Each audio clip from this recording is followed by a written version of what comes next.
Salam əziz dostlar, xoş gördük sizləri. Bugün mən sizə Güvən Nəşriyyatının demək 6 aprel 2025-ci ildə 11-ci siniflər üçün keçirdiyi sınav imtahanı 8-ci sınavı demək izah edəcəm. Sınavımıza başlayaq. Birinci sualımız belədir. İnari Gölü üçün doğru xüsusiyyətləri müəyyən edin. Bildiyimiz kimi İnari Gölü demək Finlandiya ərazisində yerləşir. Şimalda yerləşən göllər əsasən şirin sulu olurlar. Axarlı olurlar. Demək, Sayma gölünün yerləşdiyi ölkə dedik Finlandiyadır. Finlandiyanın şimal qütb dairəsi kəsir. Onun bir hissəsi qütb işıqlanmasında, bir hissəsi isə demək mülayim işıqlanmada yerləşir. Ona görə o demək iki işıqlanma qurşağında yerləşən bir ölkədir.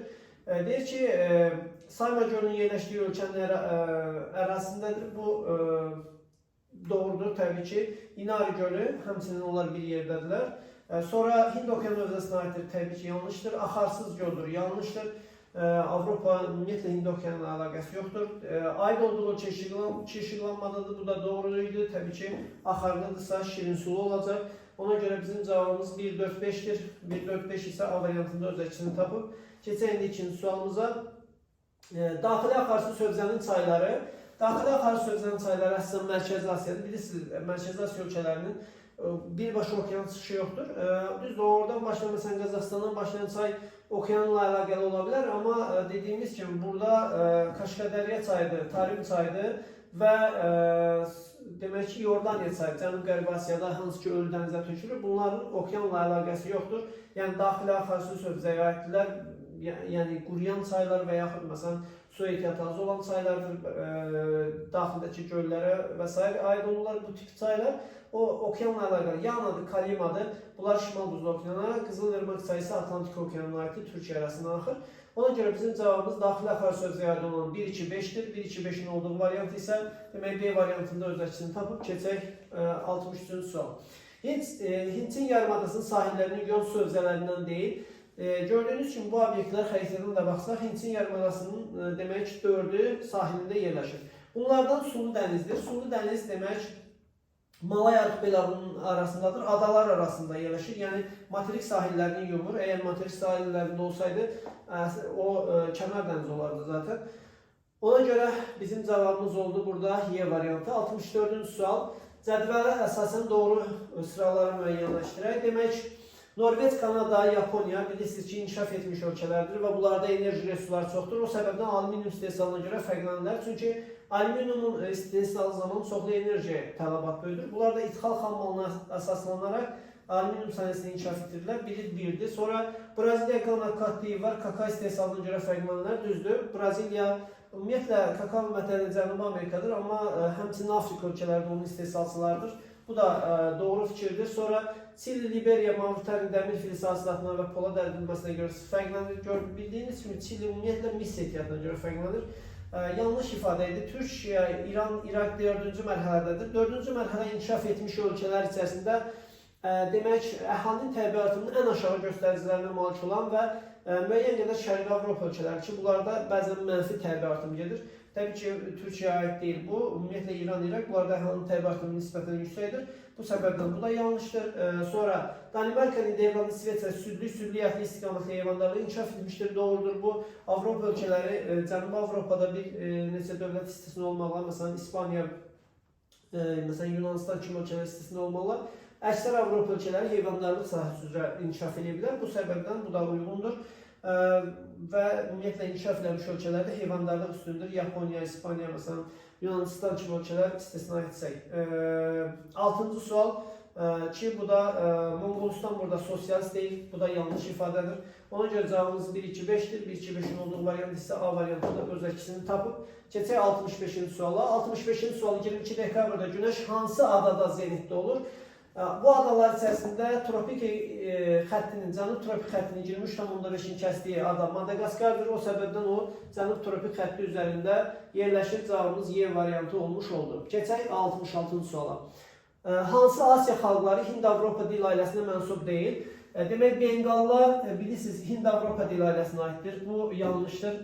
Bengalları çıxacaq. Sonra Əfqanlar İran dil qrupuna aiddir və onlar da Hind-Avropa dil qrupunun tərkib hissəsindədir, ailəsinin tərkibindədir. Və eyni zamanda Taciklər də İran dil qrupunun tərkibində olub Hind-Avropa dil ailəsinə aiddir. Bizim cavabımız olacaq Xakaslar, Türklərdir. Altaylı Tibetlər, Çin Tibetli evliliklərdir. Bunlar yəni Hind-Avropa dil ailəsinə aid deyil. 3-4-6, 3-4-6'nın olduğu variant isə demək D variantında öz əksini tapıb. Keçək növbəti sualımıza. Növbəti sualımız 67-ci sualdır. Deyil, cədvələ əsasən doğru olmayan sıraları müəyyən edin. Doğru olmayan sıralar baxırıq. Birinci Vejnəli həkəri. Bu qızıl ehtiyatdır, qızıl Zəngilandadır və həkəri fiziki coğrafiyanın tərkib hissəsinə aiddir. Bu düzdür. Düz olduğu üçün bunu çıxacağıq. Deməli, bir səhvdir. Bir səhvdirsə avtomatik D və Y variantları səhv oldu. Paraqaçay, Şərur Ordubad bu yanlışdır. Çünki Paraqaçay dağlıq ərazidə yerləşir və Naxçıvanın Günlük Qapıçıq fiziki coğrafi rayonuna aiddir. Bu da yanlışdır. İkini də çıxsaq, demək, daha doğrusu bizə yanlışlar lazımdır. İki, yanlış olduğuna görə ikini götürəcəyik biz. Bizə doğru olmayan ifadələr lazımdır. Sonra 3'ə baxırıq. Demək, Qaradağ, Gəncə fiziki coğrafi rayonu doğrudur bu. Çünki Qaradağ Gədəbəydə yerləşir. Bu da Gəncənin tərkib hissəsinə aiddir. Doğru olduğuna görə çıxacaq. Bizə doğrular lazım deyil. Sonra Zəylik, Alilik yatağı, o da Gəncədədir. Amma Qazaq Qarabağda verilir. Bu yanlış verilib, amma götürəcəyik bunda. Sonra Katexçay, Zəqətə, Lahıc bu düzdür. Çünki Böyük Qafqazda yerləşən polimetal yatağıdır. Düz olduğuna görə bunu çıxacağıq. Qalır bizim cavabımız Şahtaxtlı, Günlük Qapıcıq. Demək bu qum ehtiyatıdır. Şahtaxtlı, yəni Kvaş qumdur. Şahtaxtlı isə travertin yatağıdır. Bu səhvdir. İşarəsi yanlış göstərilmişdir. Deməli götürəcək cavabımız 2-4-6 olacaq. Bizim cavabımız A variantı etmiş olur ki, bizə doğru olmayan ifadələr lazım idi. Keçək 68-ci suala. Xəritə sxeminəsindən birinci rəqəm ilə göstərilmiş ərazinin ikinci rəqəm ilə göstərilmiş ərazi ilə fərqli xüsusiyyətini müəyyən edin. Burada görünür ki, biri Samur dəvəsidir, digəri isə Lənkərandır. İqlimləri fərqlidir. Biri yarım səhra quru çöldür, digəri isə mülayim istidir. Ona görə bunların iqlimləri fərqli olacaq. B variantı demək burada öz əksini tapacaq cavab kimi.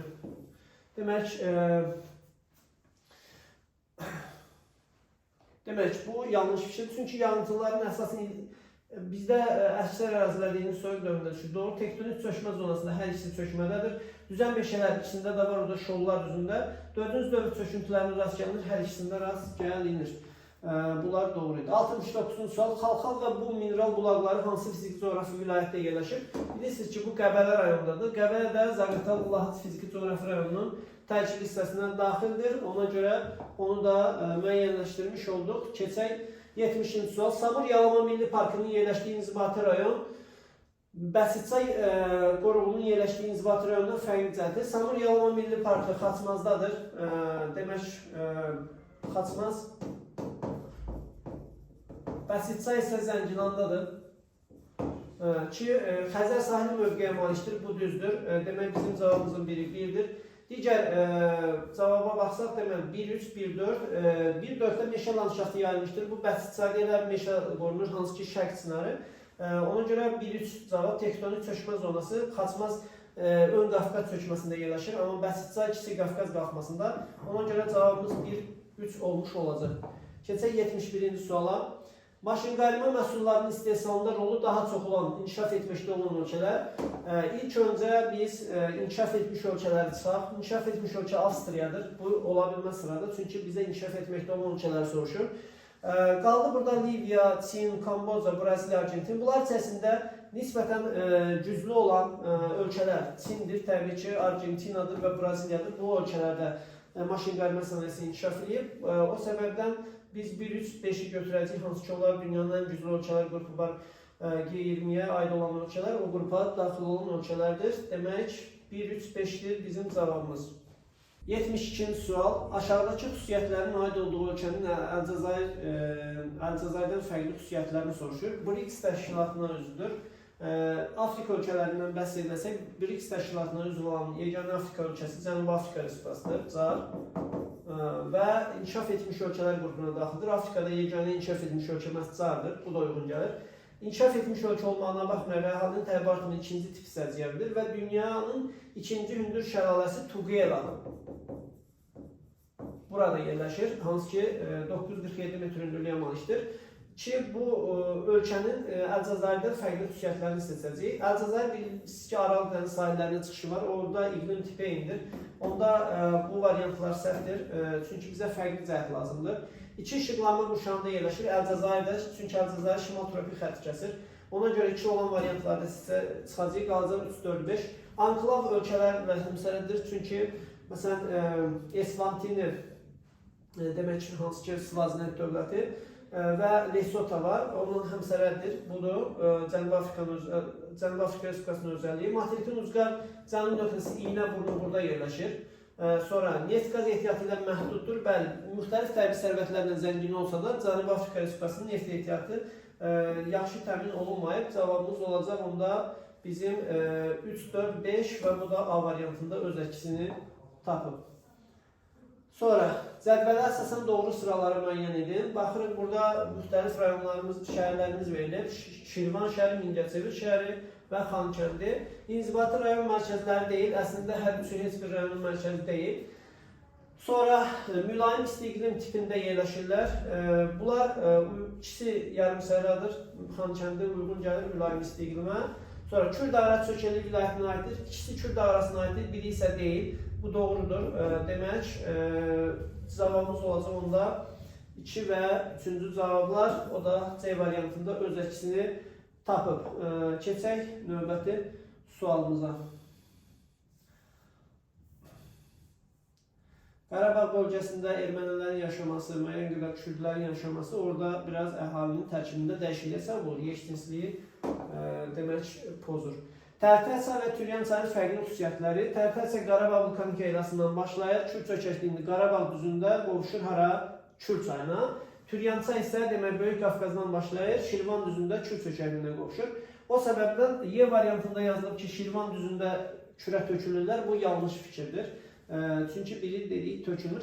75-ci sual. Qərb yarımkürəsinin şəhər aglomerasiyalarını müəyyən edin. Demək, burada Lagos şəhəri, Osaka şəhərləri səhvdir, çünki bunlar şərqdədir. Rio de Janeiro düzdür, New York düzdür, Los Angeles düzdür, Seoul səhvdir, Koreya bu şərqdədir. Sonra London 2 yarımkürədə yerləşir, Greenwich kəsir şərq-qərb, ona görə bu elə buradan yanlışdır. Sonra digər Detroit şəhəri, São Paulo və Buenos Aires bu doğrudur, hər üçü qərb yarımkürəsində yerləşir. Burada da məlum məsələ ki, Mumbai şəhəri səhv idi. Yəni bizim cavabımız D variantı olmuş olur. Keçək 76-cı suala. Cədvələ əsasən doğru sıraları müəyyən edin. Demək, Böyük Xinqan dağları Cavan dağlar verilib. Təbii ki, bu yanlışdır. Ona görə avtomatik olaraq birinci yanlış gedir. Demək, bu yanlış oldu. Sonra Hamesli qədimdə formalaşıb. Bəli, Antarktidanın tərkibi hissəsidir. Yanlışdır. Atlas dağları zəngin fosforit ehtiyatına malikdir. Düzdür. Bir neçə ölkənin arasında Mərakeş, Əlcəzair, Tunis kimi ölkələr düşür. Bu doğrudur. Demək, bizim cavabımızın biri 3-dür. Pamir Çində ən hündür zirvəsi Konqurdur. Tacikistanda isə Soman Pikidir. Bəli, İsmail Piki. Çində ən hündür zirvəsi Konqur dedik. Fetsionka buzlağı burada yerləşir. Bu da düzdür. Hər ikisi uyğun gəlir. Deməli, 4-cü cavab düzdür. Atlas dağları Şimali Amerikada ən nəhəngdaş kömür hövzəsidir. Bilirik bunu artıq kömür ehtiyatlarının yayıldığı ərazidən. Mülayim subtropikdir, şimaldan cənuba uzanıbdır və mülayim subtropikdə yerləşir. Deməli, cavabımız 3-4-5-dir. 3-4-5-in olduğu variant isə C variantında öz əksini tapıb. Digəri təbii ki, yanlış şeydir. Keçək 77-ci suala. Aşağıdakı verilmiş əlamətlər hansı təbii zonalara aiddir? Baxırıq, Avrasiya Rusiyanın, demək, Avrasiyada Rusiyanın cənubu, Qazaxıstanın, Monqolistanın və Çinin şimal hissəsinə aiddir. Bu çöl zonasıdır. Avrasiyada buna step deyirlər. Şimali Amerikada meridional istiqamətdə ABŞ və Kanada arasındadır və taxılçılıq maldarlıq inkişaf edir. Məlum məsələ çöldən söhbət gedir. Çünki həm yem bazası var, həm də ot örtüyü, həm bu taxıl əkinləri müəyyən qədər yem məqsədilə istifadə olunur. Həm də təbii otlaq sahələri ola bilər. Echolotdan göndərilmiş səs siqnalı 4,4 saniyədən sonra geri qayıdırsa həmin sükəlinin dərinliyini müəyyənləşdirir. Dərinliyə baxaq, gördüyünüz kimi demək 4,4 saniyədən sonra geri qayıdırsa biz bunu 2-yə bölsək, demək 2,2 saniyəyə gedibdir. Gedilən yolun uzunluğu bu qədərdir. 1 saniyə nə qədər suda səs yol qət edir? 1500 metr. Demək, onda 2,2 saniyə nə qədər vaxt sərf etmiş olar? X metr. Buradan 2,2-ni 1500-ə vursaq, demək 3300 metr etmiş olacaq ki, o da A variantında öz əksini tapıb. Sonra su erozyon prosesi. Su erozyon ve akkumülyasiya tabii ki akkumülyasiya toplanma yığılmadır. Suyun dağıtıcı qabiliyyəti nəticəsində suların parçalanması, sonra müəyyən bir ərazidə toplanmasıdır. Bu gətirmə konusudur. Duyun küləyin fəaliyyətidir. Sirk buzlaqların fəaliyyətidir. Barxan küləyin, Troq dərəsi isə buzlaqların fəaliyyətidir. Bizə su eroziyası lazımdırsa çayların təbiətdəki fəaliyyətindən bəhs edəcəyik. Sonra Avrasiyada yerləşən səhralardan deyil, Tar səhrası demək Pakistan, Hindistandır, Aravadır. Demək İsraildə, Qobi səhrası Çində, əsasən Qaraqum Türkmənistan, Kalxari təbii ki Afrikanın cənub hissəsindədir. Bu yanlış ifadə idi. Yəni cavabımız olacaq D variantı ki Avrasiyada yerləşmiş. Nisbi rütubətli 75% olan 1 kubmetr havanın su buxarı ilə doyma həddinin 30 qram olduğunu nəzərə alaraq mütləq rütubətliyi tapın. Demək su buxarının doyma həddi 30 qramdır. 30 qram olsa deməli bu hava 100% doymuş olacaq. Amma havada neçə faiz nisbi rütubətliyi var? 75%. Onda havanın tərkibində neçə qram su buxarı var? X qram. Buradan 100x bərabərdir. 75-i 30-a vursa demək və 100-ə bölmüş olsa cavabımız 22,5 etmiş olacaq. Sonra növbəti sualımız 82-ci sual. Xəritə skoordinasının hansı bəndin doğru olmadığını müəyyən edin. Burada baxırıq birinci ölkələr, hansı ölkələr verilir? İslandiya, İsland, sonra Belçika, Çexiya, Slovakiya, sonra Polşa, Ukrayna, İtalya, İspanya, Portuqaliya. Demək, 1.7 geotermal elektrik stansiyası fəaliyyət göstərir. Bilirsiniz ki, vulkanlar həm İslandiyada, həm də İtaliyada mövcuddur. Bu düzdür. Bu düzdür yəni. Sonra əhalinin çoxu Roman dil qrupuna aiddir. Portuqaliya, İspaniya, Cənubi Avropa ölkələri həqiqətən Roman dil qrupuna aiddir. Ona görə bu da düzdür. İri kartof istehsalçılarıdır. Doğrudur. Hansı ki Polşa ilə Ukrayna dünyada çox kartof istehsal edən ölkələr kimi tanınır. Bu da doğru fikirdir. Federativ respublikadır. 4-5. 4 bilirsiniz monarxiyadır. Belçika, İspaniya, Belçika, Malazya, Birləşmiş Ərəb Əmirlikləri bunlar həm federativdirlər, düzdür. Amma monarxiyadılar. Monarxiya olmalı idi. Bu Belçika. O səbəbdən bu variant səhvdir və bizim cavabımız məhz D variantıdır ki, orada yanlışlığa yol verilmişdir. Digərləri isə vaxtı ilə Çexoslovakiya tərkibində oldular, düzdür o da. Belə. Sonra demək, Şəmkir şəhərindən bəhs edir ki, deyir, Şəmkir inzibati rayonunun əhalısının ümumi sayı 217 min nəfərdir. Həmin il 2024-cü ildə, həmin il urbanizasiya səviyyəsi 34% olub. 34% olubsa biz ümumi şəhər əhalısını tapa bilərik ki, biz bunu 100-ə bölərək ki, ümumi əhalinin 34% şəhərdə yaşayıbdır. Rayon qəsəbələrində yaşayan əhalinin sayı 32.780 nəfər olubsa, buna əsasən həmin il üçün Şəmkir şəhərinin əhalısının sayını hesablayın. Demək, Şəmkirdə biz nə qədər insan yaşayıb onu təyin eləməliyik və yəni şəhər əhalisi olur. Onu təyin eləsək, bu 73.000 demək 780 min nəfər etmiş olacaq ki, onun 32.780-i qəsəbələrdə yaşayan insansa, demək, şəhərin özündə nə qədər insan yaşayıb, bunlar getsə, 73-dən 32 çıxanda eləyəcək 41.000 nəfər. 41.000 nəfər. İnsan, demək, yaşayıb harada? Şəhərin özündə. Qalan əhali isə təbii ki, kənd yaşayış məntəqəsində yaşayan insanlardır. 84-cü sual. Doğru sıraları müəyyən edin. Uzqar nöqtələri demək verilir, obyektlərin, bir də xas olan uzqar nöqtələr və onlara xas olan əlamətlər. Selyuskun Avrasiyanın şimalına əhatədir, Taymır yarımadasında yerləşir, bu doğru fikirdir. Sonra İynəburnu yayda tropik, qışda mülayim hava kütlələrinin təsirinə məruz qalır. Bu subtropikdə olduğuna görə subtropik, bu doğru fikirdir, bunu da götürürük. Rast tərəfin burnu ekvatorialdadır. Afrikanın şərq hissəsində ekvatorial tam zolaq əmələ gətirmədiyinə görə ekvatorial iqlim yayılmayıbdır, yanlış ifadə idi. Bayron Avstraliyanın uzqar qərb yox, şərq nöqtəsi idi, bu da yanlış fikir idi. Sonra demək, Freud bunu Magellan boğaz sahilində yerləşir, bu düzdür. Qalyas sahildə soyuq okean cəryanı, bu da yanlışdır. Buranın olmalıydı, isti olmalıydı. Demək, bu da yanlış verilib. Sonra 85-ci sual. İnkişaf etmiş ölkələr qrupuna ən son daxil olmuş ölkələr. Demək, bu ölkələrdən Koreya Respublikasıdır, Kipr ölkəsidir, bir də Singapur. Bunlar yeni inkişaf etmiş ölkələr qrupuna yeni daxil olan ölkələrdir. 86-cı sual atmosfer bölməsinə əlaqədar.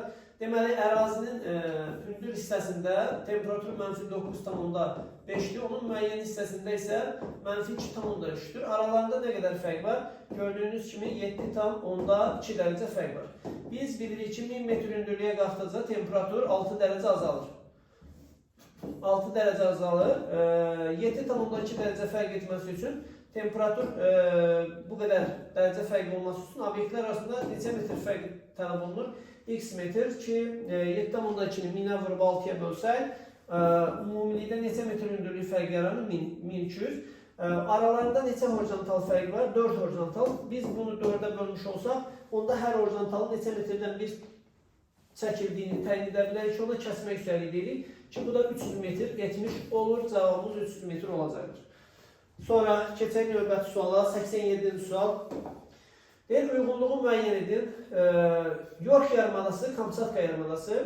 York yarımadası demək Avstraliyanın şimal rüzgar nöqtəsidir. Kamçatka yarımadası Sakit Okean sahillərindədir. Rusiyanın şərqində yerləşir. Florida yarımadası isə Şimali Amerikanın cənub-şərq hissəsindədir. Baxın, dünyanın ən böyük boksit hasilatçısı bu A-bəndi bura uyğun gələcək, York yarımadasına. Mississippi çayının mənsəbi yerləşir. Bu Mississippi çayı Florida yarımadasından tökülmür. Demək, bu yanlış ifadədir. Ona görə bunu çıxırıq.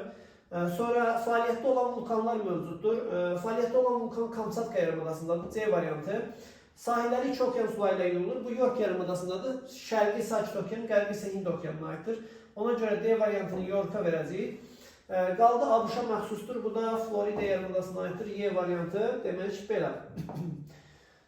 Keçək situasiya sualımıza. Situasiya sualımız belədir. Demək, coğrafi uzunluğu 80 dərəcə qərb uzunluğu olan okean sahilindəki A məntəqəsində hərəkətə başlayan səyyah şərq istiqamətinə hərəkət edərək uca dağlar aşmış və müəyyən müddət sonra B məntəqəsinə çatmışdır. Ona məlum idi ki, hərəkət etdiyi coğrafi enişdə il ərzində gecə və gündüzün uzunluğu bərabər olur. Səyyah müəyyən etdi ki, çatdığı məntəqənin coğrafi uzunluğu 51 dərəcə qərb uzunluğudur və burada materikin ən böyük çayının mənsəbi yerləşmişdir. Birinci baxaq, 80 dərəcə qərb uzunluğu harada ola bilər? Biz bilirik ki, qərb uzunluğu əsasən nisbətən böyük enişlər, böyük uzunluqlarsa bu Amerikaya məxsusdur. 80 dərəcə qərb uzunluğu və 51 dərəcə qərb uzunluğu. Burada bir məsələ var ki, deyir, ərazidə gecə gündüzün uzunluğu il boyu bərabərdir. Bu ekvator xətti üzərində olan bir təbiət hadisəsidir. Ekvatorda yalnız Cənubi Amerikanı kəsir. Deməli, söhbət Cənubi Amerikadan gedir. Ki, obyektlər arasında gördüyünüz kimi 29 dərəcə fərq var. Qərbi ilə şərqi arasında. Ki, bu ərazinin qərb hissəsində demək, Ant dağları yerləşir. Ant dağları. Sahilində olan okean isə Sakit Okeandır. Şərqində olan okean Atlantik olacaq. Materikin ən böyük çayı Amazondur. Aralarındakı məsafə isə 29-111-ə vursaq, demək 29-u vursaq biz 111-ə, 29 və 29. Demək 9, 1, 2, bu da eləyəcək 3. Demək 3219 kilometr məsafə etmiş olacaq qərbi ilə. 3219 kilometr. Və bu məntəqələrin yerləşdiyi saat qurşağını təyin edir. 80 dərəcə qərb uzunluğunu 15-ə bölsək, eləyir demək 5 dəfə, 5, 75 eləyir, qalıq 5 qalır. Biz bilirik ki, qalıq 7,5-dən kiçikdirsə, deməli, qisməti olduğu kimi saxlayırıq. Amma qərb uzunluğunda olduğuna görə 24-dən 5-i çıxacaq, olacaq 19-cu saat qurşağı.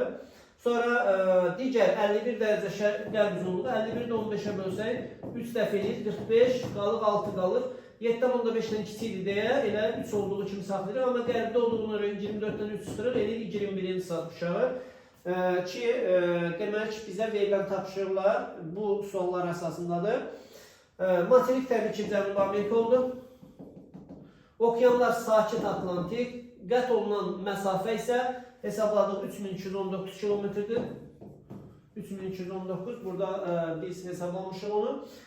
Sonra digərlərini də təyin eləmişik. Baxaq digər situasiyaların cavabına. Deyək, səyyahın açdığı uca dağlar. Uca dağlar qeyd elədik, Ant dağları idi. Ant dağları. Mənsəbinə çatdığı çay Amazon idi. Və bu çayın ən uzun sol qolu Rio Negro çayıdır. Bu çay bilirsiniz ki, qara çay adlanır. Bitki qalğaları üzərindən keçir və temperaturuna, hərəkət sürətinə, suyun sıxılığına görə Amazondan fərqləndiyi üçün bir müddət bir-birlərinə qarışmırlar. Sonra 90-cı sual. Saat quşaqları hansı saat quşaqlarındaydı? Demək, biri 19-cu saat quşağındaydı.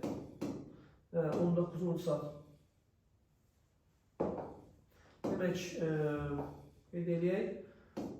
19-cu saat quşağında. Digər isə demək 21-ci saat quşağındaydı. Çayın mənsəbinin yerləşdiyi ölkə Braziliyadır. Vəssalam. Bununla da 11-ci siniflər üçün verilmiş sınaq sualları izah olmuş oldu. Ümid edirəm ki, biraz tez-tez izah elədim. Ümid edirəm ki, nəsə yanlışlıq olmadı. Əgər olursa mütləq şəkildə qeyd edərsiniz. Biz onunla düzəlişlər etməyə çalışarıq. Sağ olun dostlar, növbəti dərslərdə görüşərik.